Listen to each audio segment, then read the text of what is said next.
جمعية علماء سريلانكا منارنا بالعلم نمضي في طريق هدانا تهدي القلوب إلى سبيل هداة وتجمع الإخوة في أوطاننا. அகில இலங்கை ஜம்இய்யத்துல் உலமா 1924ஆம் ஆண்டு முதல் இயங்கி வருகின்ற இஸ்லாமிய மார்க்க அறிஞர்களின் சபையாகும். ஜம்இய்யா 2000ஆம் ஆண்டின் 51ஆம் இலக்க சட்டத்தின் பிரகாரம் இலங்கை ஜனநாயக சோசலிச குடியரசின் பாராளுமன்றத்தில் கூட்டிணைக்கப்பட்டுள்ளது. ஜம்இய்யாவின் குறிக்கோள்கள் தொலைநோக்கு கொண்டதோடு முஸ்லிம் சமூகத்திற்கும் தேசத்திற்கும் பங்களிப்பு செய்யும் வகையில் வடிவமைக்கப்பட்டுள்ளன.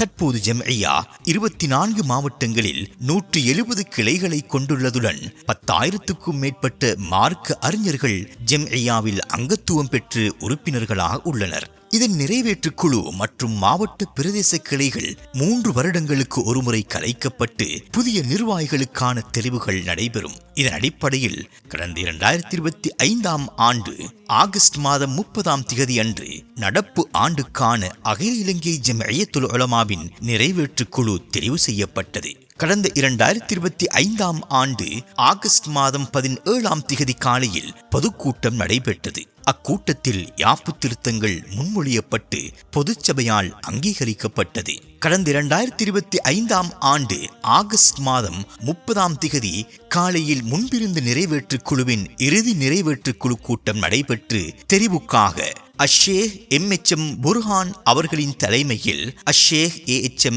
இஹ்சானுத்தீன், அஷேக் SHM இஸ்மாயில் ஆகிய 3 அடங்கிய தற்காலிக குழு நியமிக்கப்பட்டு நிறைவேற்று குழு கலைக்கப்பட்டது. அதனைத் தொடர்ந்து புதிய யாப்பின் பிரகாரம் 2025ஆம் ஆண்டு முதல் 2028ஆம் ஆண்டு வரையிலான காலப்பகுதிக்கான புதிய நிர்வாக தேர்வு நடைபெற்றது. முதலில் ஜம்இய்யாவின் பொது முகாமையாளர் சகோதரர் ஜவாஹிர் சாலி அவர்கள் புதிய யாப்பு பற்றியும் இந்த தெரிவு எந்த அடிப்படையில் நடைபெற வேண்டும் என்பன பற்றிய புதிய நடைமுறைகளை தெளிவுபடுத்தினார். தெரிவுக்கு தகுதியான 106 உலமாக்கள் தொடர்பாக அவர்கள் யார், எந்த மாவட்டத்தைச் சேர்ந்தவர்கள் என்ற சுய விவரங்கள் அடங்கிய ஒரு அட்டை சகலருக்கும் விநியோகிக்கப்பட்டது. அதன் பின்னர் வாக்குச்சீட்டுகள் உரிய முறையில் வழங்கப்பட்டு இரகசிய வாக்கெடுப்பு முறையின் அடிப்படையில் தெரிவு நடைபெற்றது. மொத்தம் 96 பேர்கள் வாக்கு பெற தகுதி பெற்றிருந்த நிலையில் அதிக வாக்குகளை பெற்ற 30 பேர்கள் நிறைவேற்று குழு உறுப்பினர்களாக தெரிவு செய்யப்பட்டனர்.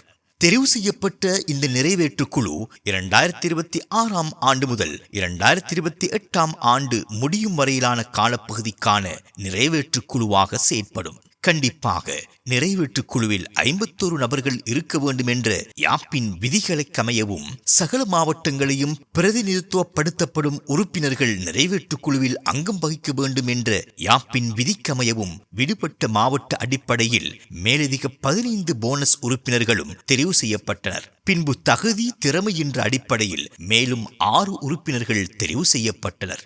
கடந்த காலங்களில் 30 உறுப்பினர்கள் இணைந்து தலைமை பதவிகளை தெரிவு செய்யும் மரபு இருந்தது. ஆனால் இம்முறை 96 தகுதி பெற்ற வாக்காளர்கள் இணைந்து நிறைவேற்று குழுவை தெரிவு செய்தது குறிப்பிடத்தக்க மாற்றமாகும். முழு தேர்தல் செயல்முறைகளும் ஒழுங்குமுறையிலும் நியாயமான முறையிலும் சிறப்பான கண்காணிப்பின் கீழும் கண்காணிப்பாளராக வருகை தந்த நாட்டின் மூத்த ஆலிம் அஷேக் இஃப்லால் பாரி ஹதரத் அவர்களது முன்னிலையிலும் சிறப்பாக நடைபெற்றது. இம்முறை திருத்தப்பட்ட புதிய யாப்பின் அடிப்படையிலேயே தெரிவுகள் நடைபெற்றன என்பது முக்கிய அம்சமாகும். அப்படியானால் முன்பு ஒரு தலைவரை அல்லது செயலாளரை சுமார் 30 பேர்கள் மட்டுமே சேர்ந்து தெரிவு செய்ய முடியுமாக இருந்த வழமையை புதிய யாப்பு இம்முறை 96 பேர்கள் ஒன்றாக இணைந்து தெரிவு செய்யும் முறைமையை கொண்டு வந்தது. யாப்பு திருத்தம் 2.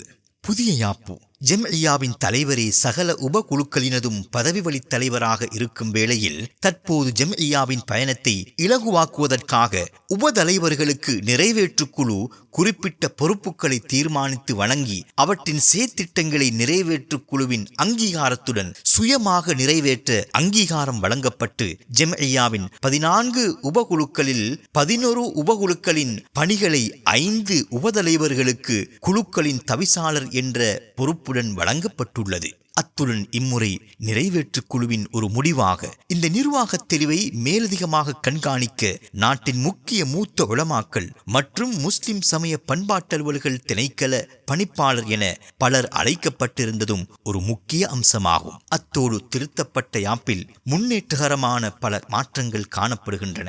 அவற்றில் ஒன்றாக மூத்த உலமாக்களை கொண்ட ஆலோசனை சபையொன்றும் அமைக்கப்பட்டுள்ளது என்பதையும், புதிய யாப்பின்படி நடந்த தேர்தலில் தேர்வான புதிய நிறைவேற்று குழு மாற்றங்களை நோக்கியதாக பயணிக்கத் தொடங்கியுள்ளது என்பதையும் நாட்டிலுள்ள சகல உலமாக்களுக்கும் பொதுமக்களுக்கும் மகிழ்ச்சியுடன் தெரிவித்துக் கொள்கிறோம்.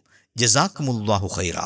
வஸ்ஸலாமு அலைக்கும் வரஹ்மத்துல்லாஹி வபரகாத்துஹு. جمعية علماء سريلانكا منارنا